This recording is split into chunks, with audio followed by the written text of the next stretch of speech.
네, 우리 세상을 살아가면서 많은 짐을 지고 살아가는데요. 특별히 옛날 사람들은 더 많은 짐을 지고 살아갔을 것입니다. 평생 일을 하다가 짐만 지다가 예전에 우리 바로 앞 세대만 봐도 나이 5, 60만 넘으면 허리가 휘어져서 제대로 못 펴는 어른들도 우리가 심심찮게 발견할 수가 있었습니다. 그 예전에 땔감이 있었겠어. 땔감을 하기 위해서는 정말 산에 올라가서 나무를 해서 그 무거운 지게를 지고 내려오고 장사를 위해서도 무거운 짐을 지고 그렇게 살았습니다. 그 시대에 비한다면 오늘 우리에게는 지어야 할 짐은 많이 줄어들었습니다. 물론 아직도 가난한 나라들의 사진을 SNS 같은 데서 보게 되면 어린아이들이, 특히 아프리카 지역의 어린아이들이 자기 몸집보다도 훨씬 큰, 몇 배나 큰 그런 짐을 지고 가는 사진들이 우리를 슬프게 하는데요. 어쨌든 지금 바로 이 자리에는 우리를 기준으로 삼자면 예전에 비해서 우리는 많은 짐을 지고 가는 인생은 아닙니다. 여러분들이 삶 속에서 가장 무겁게 지는 짐은 무엇이겠습니까? 아마도 마켓에서 장을 봐서 주차장에는 차까지 옮길 때, 그죠? 그 다음에 집에 와서 부엌까지 옮길 때, 아마 그게 요즘 우리가 지는 가장 무거운 짐이 아닌가 그렇게 생각을 해봅니다. 오직 여러분들이 짐이 없으면 골프장에서 골프백을 지겠습니까? 얼마나 짐이 지고 싶으면, 그죠? 그리고 산에 다니면서 등산짐을 지고 피트니스 클럽 가갖고 남이 시키지도 않았는데 무거운 역기를 짐처럼 들어올리고 하는 것이 오늘 그만큼 우리가 물리적인 짐으로만 따지자면 짐질 일이 없는 그런 인생이라는 것을 보여주는 징표일 것입니다. 하지만 현대에 와서 이런 물리적인 짐은 정신적인 짐으로 옮겨졌습니다. 수많은 정신적인 짐을 지고 오늘 우리는 살아갑니다. 어떤 이들은 두려움 때문에 눌려서 그것이 굉장히 그들의 삶에 큰 무거운 짐으로 다가오는 경우도 있고요. 또 때로는 모든 것을 내가 해내고야 말겠다라고 하는 자기중심적인 그런 인생관을 가진 사람들도 짐에 눌려있는 사람들처럼 보입니다. 또 우리는 오늘날 수많은 선택이 있습니다. 이걸 택할까 저걸 택할까 수많은 선택 앞에서 또 이것 역시 우리의 정신적 짐이 되고 있습니다. 그 밖에도 절망, 죄책감 이런 많은 짐들이 있고요. 특별히 오늘 우리에게서 큰 정신적 짐이라고 한다면 아무래도 절망의 짐이 아닐까 합니다.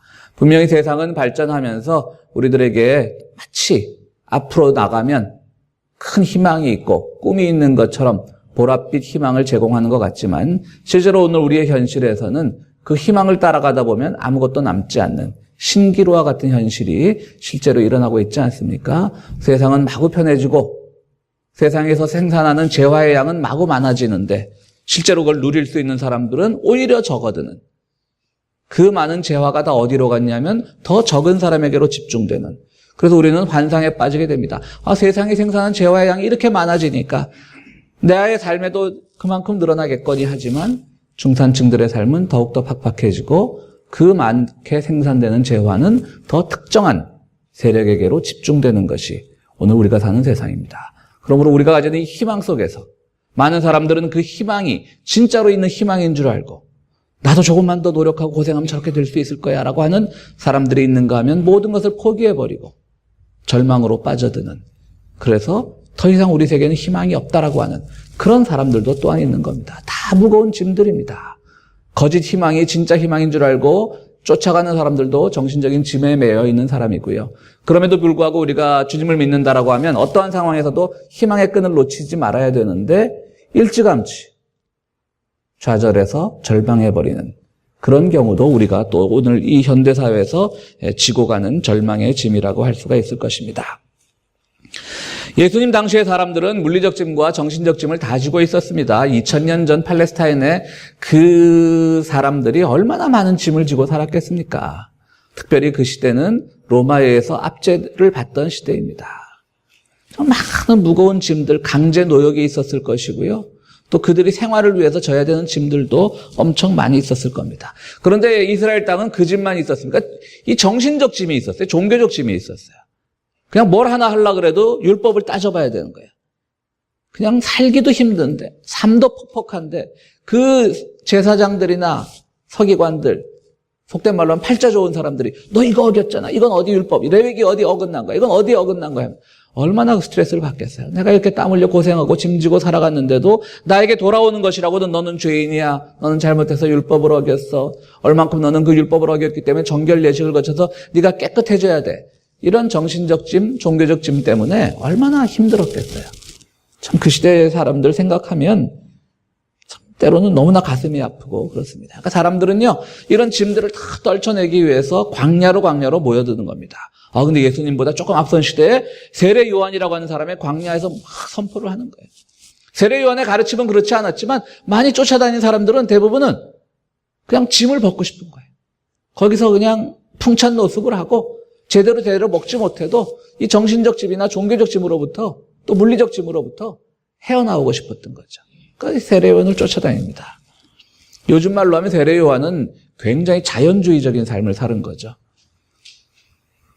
우리는 세례 요한이 고생했다는 의미로 메뚜기와 석청을 먹고 살았습니다 라고 하는데, 메뚜기는 잘 모르겠지만 석청은 그 돌 사이에서 나는 꿀이잖아요. 그러니까 인공 양봉에 의해서 생산되는 꿀이 아니라 그야말로 자연산 꿀이에요. 사실 좋은 거 먹고 사신 분이에요, 이분은. 그 다음에 낙타, 약대 털옷을 입고 살았다.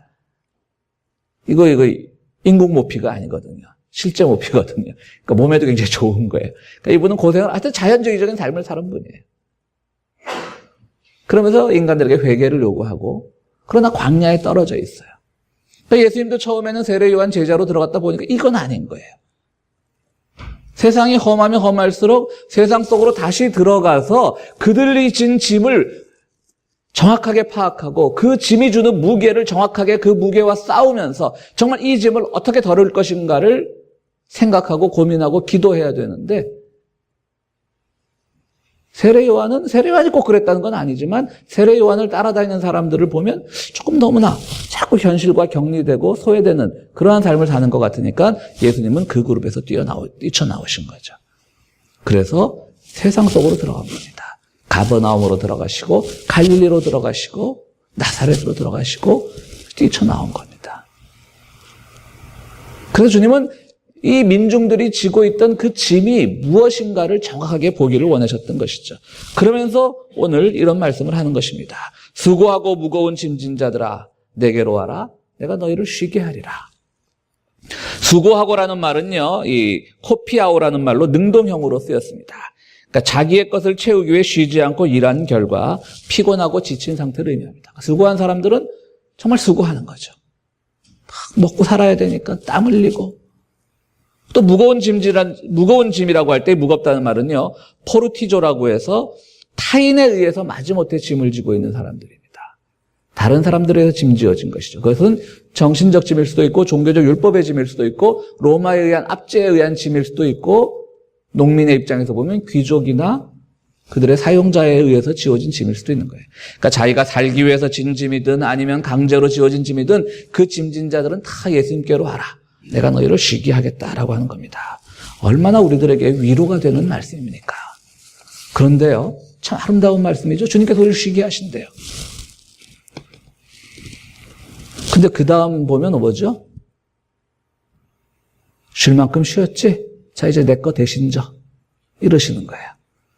오늘 말씀 잘 읽으셔야 돼요. 굉장히 아름다운 말씀이지만요, 주님께서 와서 쉬게 하리라.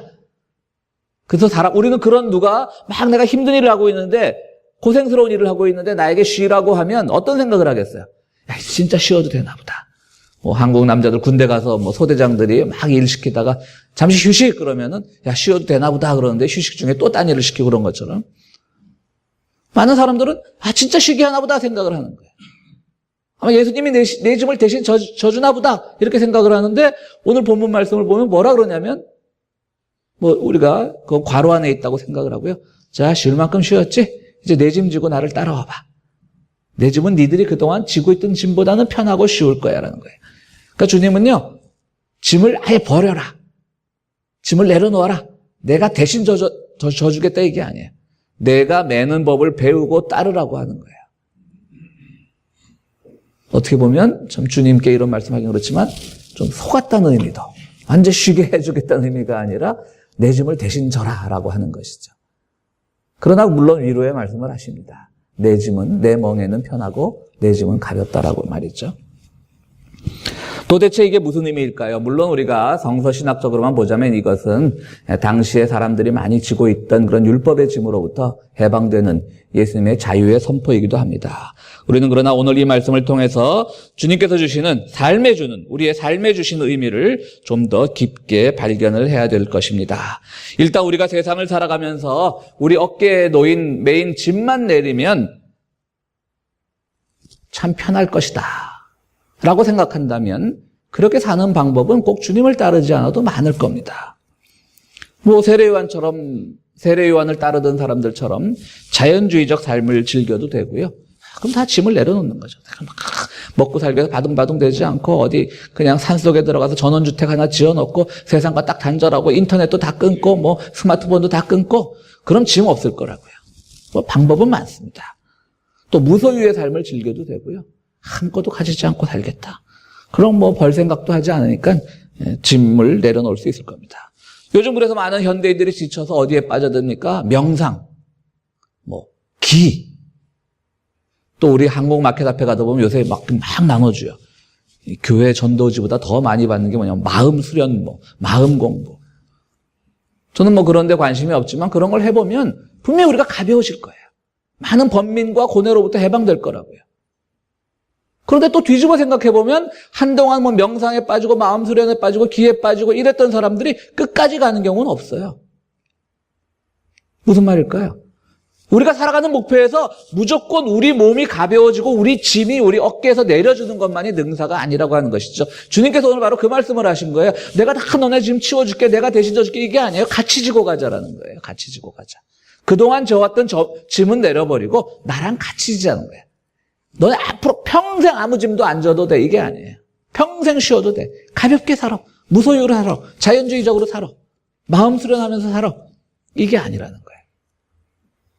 잠깐 그동안 우리를 얽매어오던 그 짐을 잠깐 내려놓고 쉬었으면 이제 내 짐 메고 같이 가자. 이거예요. 주님의 짐을 지라는 얘기예요, 이거는. 아주 쉬게 해준다는 얘기가 아닙니다. 여러분들 절대 말씀 읽으면서 여기 쉰다는 말에만 방점을 찍어 속으시면 절대 안 됩니다. 주님께서는 우리 보고 아주 아무것도 지지 말라고 하신 게 아니에요. 그렇다면 주님께서 주님의 짐을 지고 우리들에게 바라시는 건 무엇일까요? 주님께서는 그분이 가셨던 그 가치의 삶, 그분의 그 의미의 삶을, 의미를 추구했던 그 삶을 한번 같이 가보자라고 우리에게 권고하시는 겁니다. 지난주에 우리 고국에서는 여러분들 잘 아시는 우리 신영복 선생님께서 타계하셨습니다. 20대 후반의 나이에 통혁당이라고 하는, 통일혁명당이라고 하는 그런 단체에서 잠시 활동한 것 때문에, 그것도 20대 후반이면 그야말로 신입생이죠, 신입생.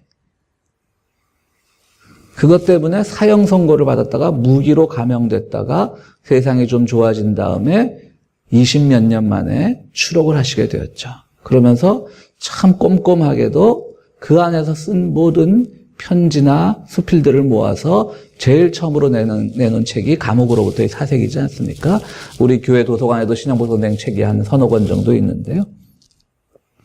이분이 감옥에서 글을 쓸 때 종이가 귀하니까 우리가 요즘처럼 그냥 프린터로 막 뽑아냈다가 또 아니면 아니다 싶으면 또 빼고 이게 아니잖아요. 그러니까 한 달 동안 한 편의 글을 쓸 때 머릿속에서 수없이 교정을 했답니다. 그래서 이제 머릿속에서 그것이 한 편의 완벽한, 더 이상 손볼 데가 없는 그 상태가 됐을 때 종이를 얻어가지고 거기다 그야말로 종이도 작으니까 깨알같이 썼던 것이죠.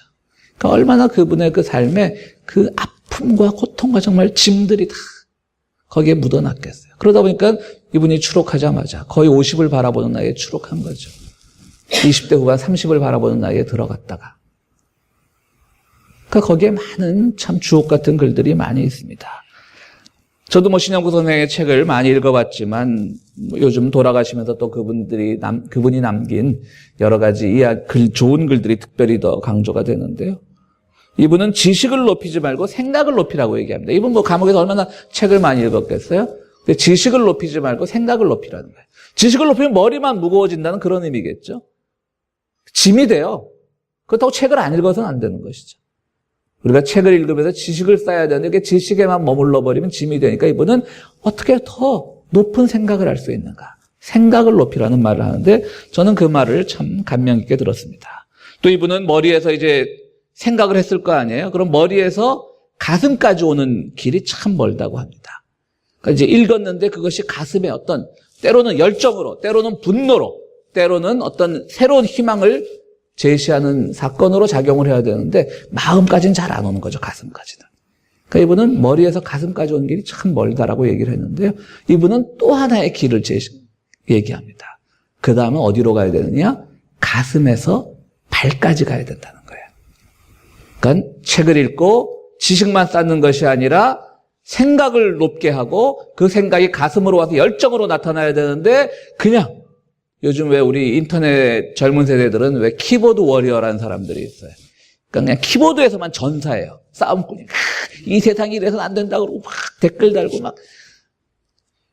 이건 가슴에만 머문 사람들이지. 조금 더 멀리 가면 손까지만 간 사람들이지. 그런데 우리 신양국 선생은 발까지 가야 된다는 얘기예요. 그게 근데 굉장히 먼 길이더라는 이런 말씀도 많이 했습니다. 우리는 걷기 운동이 몸을 가볍게 하는 것처럼 우리가 짐을 많이 지고 있을 때 그 짐을 지고 가만히 그 자리에 서 있기만 하면 더 무거울 겁니다. 움직여야 될 겁니다. 주님이 내 짐은 가볍고 내 멍에는 편하다라고 하신 그 말씀이 바로 이겁니다. 실제로만 따지면 주님이 우리들에게 새롭게 지라고 한 그 짐은 더 무거울 수 있습니다. 그렇지 않겠습니까? 주님의 짐은 무엇이었습니까? 우리가 신앙 고백처럼 얘기하는 거 세상 죄를 다 혼자 지셨어요. 그리고 십자가에 달리셨어요. 여러분 아무리 무거워도 세상 죄 혼자 진 것만큼 무겁겠습니까? 근데 그분이 지금 말씀을 하셔요. 내 짐은 가볍고 내 멍에는 편하다. 엄청나게 지금 거짓스러운 말을 하고 계신 거예요. 어떻게 그렇게 가볍게 편하겠어요? 세상 죄를 다 지신 분인데.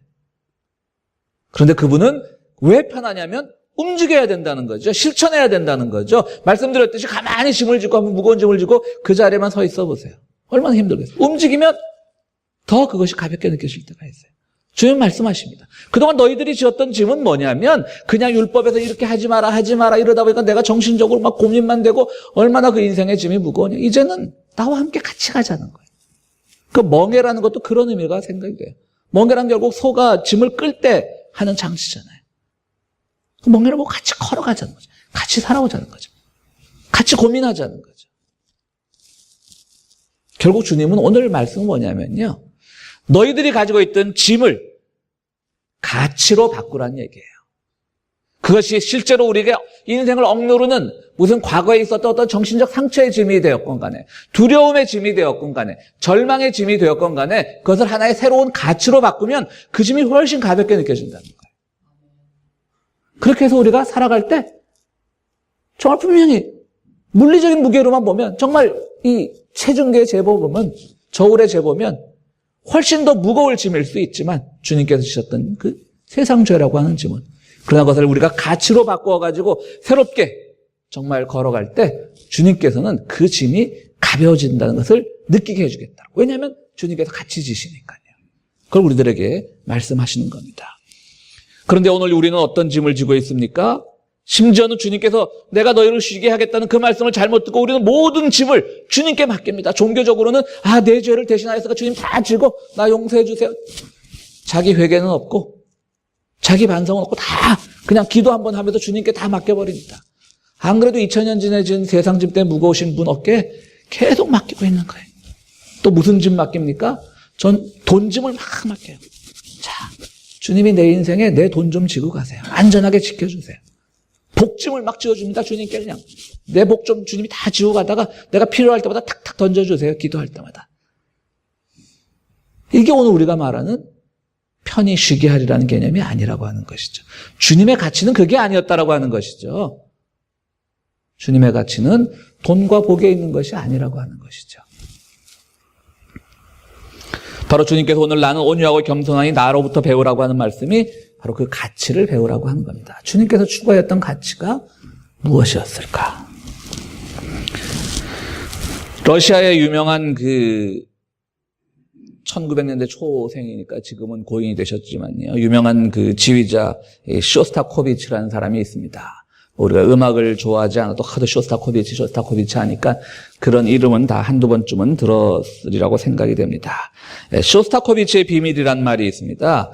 그는 왼쪽 뇌실 관자뿔 부분에 금속 파편인 탄환 부스러기가 있다는 거예요. 여기 이 뇌 속에. 아마 뭐 러시아라고 하는 나라가 워낙 그 혁명의 기간을 많이 거쳤으니까 어릴 때 뭐 젊을 때 군대 뭐 동원이 되었다거나 아니면 어릴 때 뭐 유탄에 맞았다거나 그런 일이 있었나 보죠.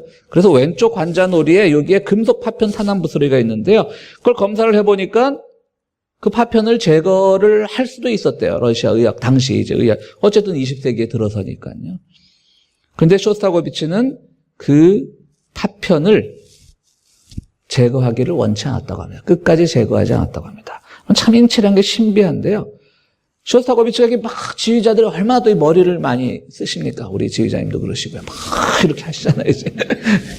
그럼 그때마다 머리가 움직이면 파편이 움직여갖고요. 이 뇌 용어라 정확하게 어디를 말하는지는 전 잘 모르겠습니다만 관자엽이라고 하는 뇌의 한 부분인데 그것이 음악을 다루는 뇌의 영역이라고 합니다. 그러니까 이 파편이 관자엽의 음악 영역을 압박을 한대요. 그래서 이 지휘를 하다 머리를 한쪽으로 기우면 이 관자엽의 음악 영역을 압박을 하면 그야말로 거의 신의 영역처럼 모든 오케스트라의 각기 그 음악 소리가 다 별개로 들리면서 누가 반음이 났고 누가 뭐 8분의 1음이 났고 이게 다 느껴진다는 거예요. 참 놀랍죠. 그러니까 쇼스타코비치는 정말 머릿속에 박힌 총알의 그 파편이 평생 그의 그 건강을 압박하는 무거운 짐일 수 있었지만 그는 그것을 바로 자기가 추구하는 음악의 가치를 위해서 아주 유용하게 사용을 했던 겁니다. 그래서 그는 그것이 압박을 할 때마다 새로운 선율이 머릿속에 가득 차서 그것으로 작곡도 하고요. 그걸 많이 이용했답니다. 놀랍지 않습니까? 머릿속의 이 총알 파편이 그의 음악성을 자극을 했습니다. 바로 그렇습니다. 오늘 우리는 분명히 많은 짐을 가지고 살아갑니다. 주님은 우리들에게 결코 얘기하지 않습니다. 자, 짐을 내려놓아라. 이제 편한 몸으로 가라라고 결코 얘기하지 않습니다. 예수와 함께 지자, 나와 함께 지자라고 말씀하십니다. 그러면 어떤 짐이 바로 주님과 함께 지는 짐이 될까요? 내 짐이 예수님과 함께 지면 어떻게 변할까요? 우리에게 두려움의 짐이 있다면 그 두려움은 내가 두려움에 져서는 안 되지. 예수님과 함께 짐으로써 그 두려움의 상황을 주는 그 상황을 바꿀 수 있는 용기로 바뀌게 되는 겁니다. 주님과 함께 지게 되면요. 나에게 절망이 있다면 분명히 오늘 우리는 절망의 시대에 살고 있지만 주님과 함께 지면 그것을 희망으로 바뀌어서 바로 이 절망의 실체가 무엇이고 무엇이 우리 사회에 절망을 만들어내는지를 주님의 눈으로 함께 보면서 같이 고쳐나가자라고 하는 것이죠. 그래서 더 이상은 그 주님께서 말했던 그 멍해가 끌려가는 멍해가 아니라 새로 힘을 주는 마치 말을 탈 때 우리가 뭐 박차를 가한다는 말하지 않습니까? 뭔가 막 추동하는 힘을 할 때 박차를 가한다라고 할 때 그 박차라는 단어는 뭐냐면 이 말을 타는 기수들의 그 신는 신발에 뒤에 박혀있는 굽을 말합니다. 그걸 이렇게 한 번씩 힘을 줄 때마다 말이 더 힘을 받으니까요. 이제는 멍해에 끌려가는 삶이 아니라 똑같은 짐을 지고도 박차를 가하는 삶이 되게 하겠다고 주님께서 우리들에게 권고하시는 것이 나에게 와서 쉬라는 겁니다. 그러니까 주님의 말씀을 너무 액면 그대로 믿지 마세요. 진짜 쉬게 한다는 게 아닙니다. 새로운 짐을 지고 새로운 가치를 향해서 예수님과 함께 나가야 된다고 하는 것이죠. 그때 우리가 처한 상황 속에 있던 절망도 희망으로 바뀌게 되는 것이고 두려움도 용기로 바꾸게 되는 것이고 가만 앉아 있는 것이 때로는 우리가 움직이게 해서 실천으로 바뀌게 되는 것이고 그때마다 때로는 두렵고 무섭지만 주님께서 함께 져주시니까요. 그것이 우리들에게 새 힘이 되는 것. 그것이 바로 주님께서 말씀하시는 쉼이 된다고 하는, 안식이 된다고 하는 이야기입니다. 사랑하는 성도 여러분, 분명히 오늘 우리는 많은 짐을 지고 살아가는 인생들입니다.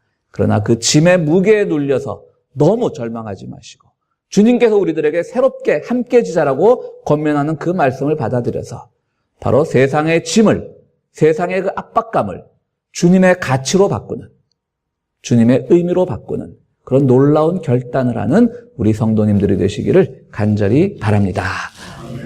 이 말씀을 생각하시면서 함께 기도하시겠습니다.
거룩하시고 자비로우신 하나님, 저희 세상 살아갈 때 주님께 기도함으로 말미암아 우리의 모든 멍해가 버려져서 우리가 아무 생각 없이 그저 편하고 내 몸 안일만 추구하며 살아가는 것이 주님의 뜻이 아니라는 걸 압니다.